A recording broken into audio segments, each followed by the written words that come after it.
നായരിലേക്ക് ഒരിക്കൽ കൂടി പോവുകയാണ്. കണ്ണൻ, എന്തായാലും ഇനി ഔദ്യോഗികമായ പ്രഖ്യാപനങ്ങൾ മാത്രമാണ് ബാക്കിയുള്ളത്. അമരത്ത് MA ബേബിയാണ്, അതിലൊരു സംശയവുമില്ല. തെരഞ്ഞെടുപ്പെല്ലാം പൂർത്തിയായിട്ടുണ്ട്. ഇനി പ്രഖ്യാപനത്തിന് വേണ്ടി നമ്മൾ കാത്തിരിക്കുകയാണ്.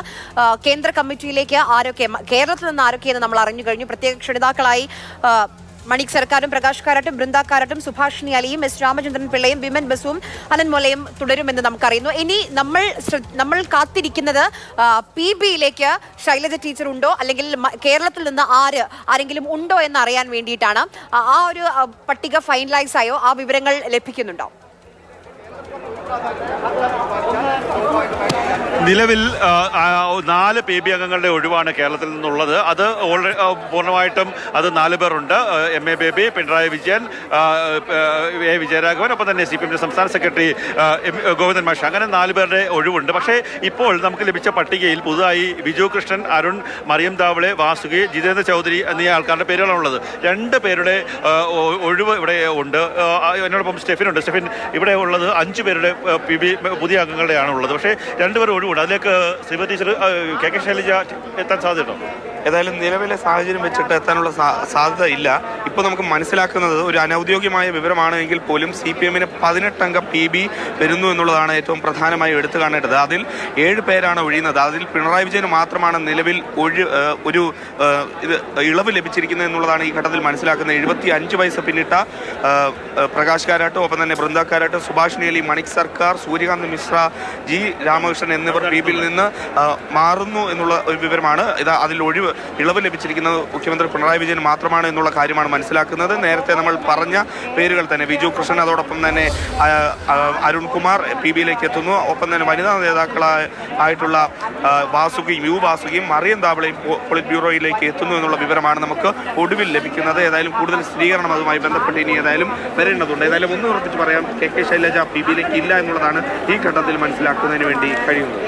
ഒപ്പം മറ്റൊരു കാര്യം കൂടി, K ബാലകൃഷ്ണൻ തമിഴ്നാട്ടിൽ നിന്ന് PB അംഗമാകുന്നു.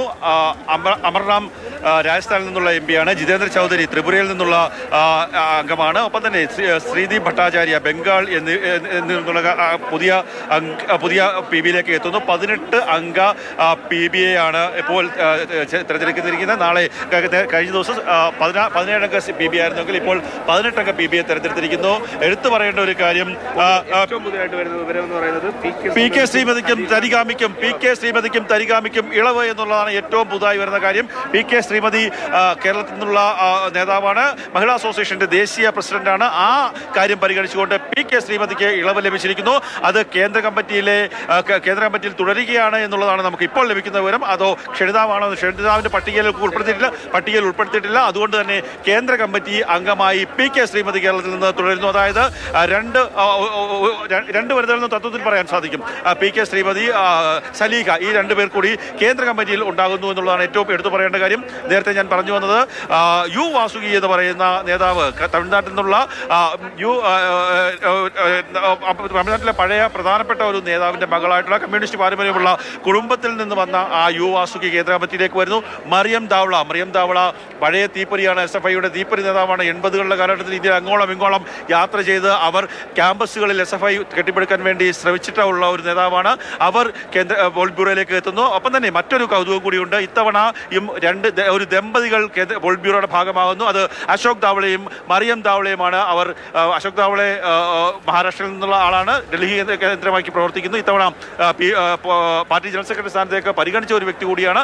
അദ്ദേഹത്തിന്റെ പത്നിയായിട്ടുള്ള മറിയം താവളെ കൂടി ഇത്തവണ വീണ്ടും PBയിലേക്ക് എത്തുന്നു. അതെ, തീർച്ചയായിട്ടും. കാരണം നമ്മൾ നേരത്തെ പ്രതീക്ഷിച്ചിരുന്നതിനപ്പുറത്തേക്ക് വന്നത് സലീഖയുടെ പേര് മാത്രമാണെന്ന് തോന്നുന്നു. TP രാമകൃഷ്ണൻ വരുന്നു. AK ബാലൻ ഒഴിയുന്ന ആ ഒരു തരത്തിലേക്ക് തന്നെ കാണാൻ കഴിയുന്ന ഒരു നേതാവായിട്ട് പുത്തല ദിനേശൻ വരുന്നു. ഒപ്പം സലീഖ നമ്മൾ അപ്രതീക്ഷിതമായിരുന്നുവെങ്കിൽ പോലും ആ ഒരു പേര് കൂടി വരുന്നു. ഒപ്പം തന്നെ PK ശ്രീമതിയുടെ കാര്യം എടുത്തു പറയേണ്ട ഒരു ഇതാണ്. കാരണം പ്രത്യേക ക്ഷണിതാവിന്റെ പട്ടികയല്ല, ഇളവ് നൽകിക്കൊണ്ട് തന്നെ PK ശ്രീമതിയും അതോടൊപ്പം തന്നെ കണ്ണൻ നായരും AK സ്റ്റെഫിനുമാണ് വിവരങ്ങൾ നൽകിക്കൊണ്ടിരിക്കുന്നത്. ഇനി നമ്മൾ കാത്തിരിക്കുന്നത് ഔദ്യോഗിക പ്രഖ്യാപനത്തിലാണ്. അതോടൊപ്പം തന്നെ കേരളത്തിൽ നിന്ന് ആരെങ്കിലും PBയിലേക്ക് ഇടം പിടിക്കുമോ എന്നുള്ളത് കൂടി അറിയേണ്ടതുണ്ട്. അതുകൂടി നമ്മൾ കാത്തിരിക്കുകയാണ്.